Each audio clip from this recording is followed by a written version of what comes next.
The transfer window for Manchester United all of a sudden looks to get busy again with Dean Henderson's 20 million move to Crystal Palace. Here we go, confirmed. That's 20 million in. The replacement's only 5 million, so that's 15 million there for United to go towards the 21 million they've made in sales since they've signed Højlund, towards Amrabat, which is 35 million to spend. Potentially they could even afford a Gravenberch on loan, but that would probably be too good to ask of United.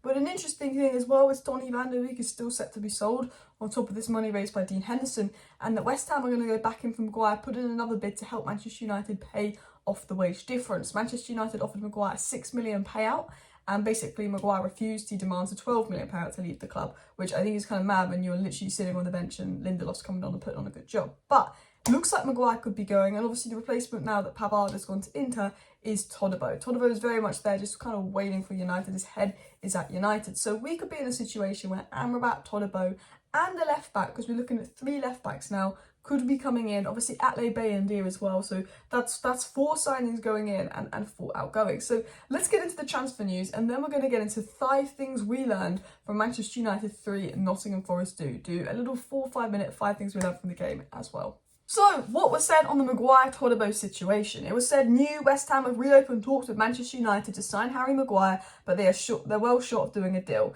The Hammers are trying to find a way to pay a little more to help United pay Maguire off. So essentially, there was a 30 million deal agreed between Man United and West Ham for Maguire. The reason it didn't happen is because United are saying, well, we're not paying him 12 million to leave the club. If we pay him that much money to leave the club, other players will demand a buyout. Eric Bailly and Harry Maguire, the only reason they haven't left the club is because they want a buyout to leave. McTominay would happily leave the club, even if those get less wages. Other players have happily left the club, and even though their wages are dramatically cut. But Maguire and Eric Bailly are both doing that. I'm not leaving unless you pay me off. And this is why Maguire isn't getting the time of day from Ten Hag, because Ten Hag knows he's staying to rot on the bench for money.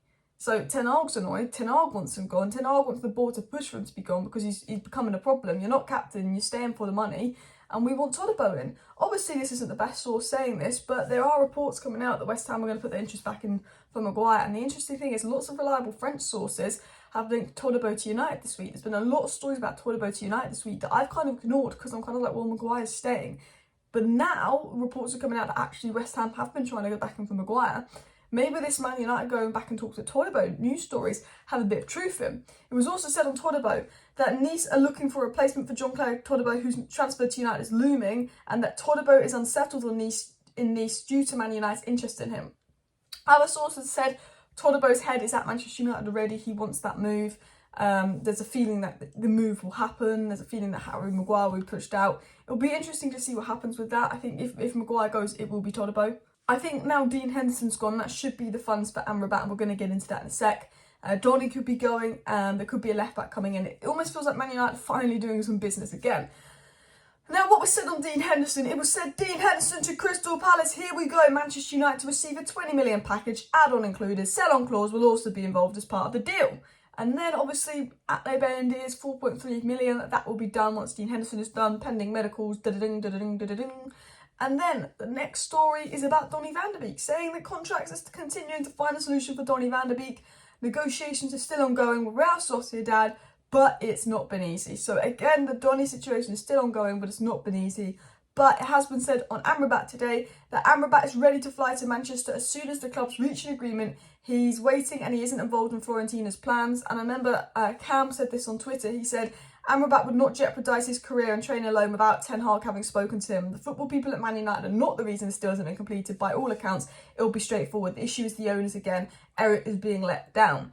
And he's absolutely spot on. Essentially, Amrabat knows United are going to pull through this transfer window. He probably had to wait for the Dean Henderson sale. Romana said it's not just about Donny, it's about outgoings in general the other day. So what Romana said is if we sell a player, yeah, it's fine. Amrabat can happen. I think the fact that Dean Henderson is like this close to being sold, if he fails his medical, I will lose my mind. The fact that Dean Henderson is this close to being sold, I think for me, that pretty much confirms Amrabat will come in. Amrabat's training alone. Fiorentina don't have him in the squad. They're acting as if he's sold. They've got his replacement in. He's turned down other clubs for United. The feeling is that now once Dean Henderson's sold, we'll go and get that Amrabat signing over the line because Dean Henderson's replacement is, 15 million less than what we sold him for. So that can go towards Amrabat, who's going to be 22 million pounds training alone. There's a feeling that Man United will get a deal done for Amrabat. Bayindir is essentially done. Donny could still leave, and now with Dean Henderson being gone, the Amrabat deal doesn't depend on Donny, but if Donny does leave, maybe there could be a Gravenberch loan there. That would be particularly interesting. And also United looking at left backs with Marcus Alonso emerging as a new target, but Reguilon and Cucurella, particularly Cucurella, are the targets. So the transfer window could really be heating up, could really be moving. I think Amrabat will come in. I think Todibo will come if Maguire is sold, and I honestly don't know which way that's going to go. And maybe if Donny or McTominay is sold, there could be something there for Gravenberch as well. So interesting things there. And then the left back scenario, maybe if we can get Cucurella on loan, I'm not too bothered. I'd rather play Alvaro Fernandez, but it is what it is. Now, let's get into 5 things we learned from Manchester United 3 and Nottingham Forest 2. This is my 5 things we learned series where I talk about it. And enough of the transfer window. We're going to review the game. What's the first thing we learned? Højlund will feast, okay? Højlund is going to make a difference. And I will say this now, you know, Man United have created the second most chances and the second most big chances in the Premier League in the opening 3 games. Manchester United have the highest XG in the opening 3 games, but we don't have by anywhere near the top amount of goals. This was a big problem last season. We ranked 2nd and 3rd for chances created XG, but we ranked 9th for goals scored. And, you know, it's very obvious we need a striker. We don't put away our chances. Anthony can't shoot, and I thought Anthony was quite good yesterday, but that guy really could not shoot to save his life. Rasmus Højlund, yep, 9 goals. Yep, he's not like an out-and-out goal scorer, but he's got that movement, that goal scorer's instinct, and with chances he could feast on them and become an out-and-out goal scorer. But when you've actually got an actual striker that wants goals in the box, when you're creating the chances, there's no doubt in my mind that there's going to be chances created that Rasmus Højlund will feast on. More importantly, we don't have anyone in the air when we put crosses in. We don't have anyone with a presence in the box. 6'3", quick, physical Rasmus Højlund will be there. I generally believe, fingers crossed he's back for Arsenal, that he could make a nice impact just with the chances that we are creating. And also, he allows Rashford to play left wing. Which brings me into my second point. Bruno and Rashford are our 2 most important players, and we must play them in their natural position. Well, are they our 2 most important players? Probably Casemiro and Martinez, a few others. But my point is, Bruno and Rashford need to be played in a natural position because they're the 2 players in the Manchester United team that can make a difference going forward. Martial doesn't really get goals, Anthony doesn't really get goals, Sanchez doesn't really get goals. Like 80% of Man United's goals have come from Bruno or Rashford over the last 2 seasons, okay? You know, they make things happen. They're the people that can make things happen out of nothing. Bruno, Rashford were pretty much involved in every single goal. Rashford was involved in every single goal. Bruno was involved in 2 of the 3. You know, Bruno and Rashford are so important. They make things happen. And they're players that, because they're so important, you cannot play them out of position to accommodate a worse player. I love Garnacho, but we're not playing Rashford striker to accommodate Garnacho left wing. I love a lot of our players, but we ain't playing Bruno on the right and we ain't playing Rashford striker because it's like Arteta playing Odegaard right wing and Saka striker. It just would not work. I'm sorry, it would not work. So that's what my point was. Now, the third thing we learned is that Lindelof is Mr. Reliable. Lindelof's going to have a big part to play this season due to Varane's injury record, due to like Martinez having a few injury records. But Lindelof comes on and he just fills in and he always does the job Erik ten Hag wants him to do. And he was pretty stable. And I think, you know what, Lindelof's had an interesting experience at United. He's never been bad, but I think him and Maguire as a partnership, they didn't complement each other well. So they would sometimes bring each other down. But I think, you know, Lindelof's one of those people where he's not someone you want to play every single game. But he's such a reliable third centre-back that he could play. You can just rely on him. Like he's never really gets injured. He normally puts out in a shift. He has a few weaknesses here and there, can get pushed off the ball. But as a third choice centre-back, he's just there, he's just reliable, he just does the job, and I'm happy with him as well. The fourth thing we learned is that Casemiro is better going forward at the moment. What I liked about Casemiro was he got forward so much and he was such a threat in the box. He should have had 2 goals, and he's been a big threat. But defensively, boom, we just got ran through, boom, like that.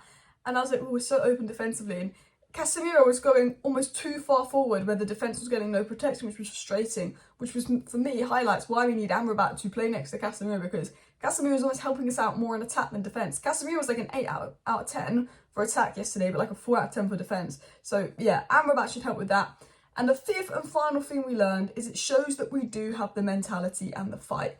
This was about mentality, to go 2-0 down in 4 minutes, and then from minute 5 to about minute 80 until we just parked the bus, we were unbelievable. That's the best football we played in a while, from minute 5 to minute 80. And people say, look, it's Nottingham Forest.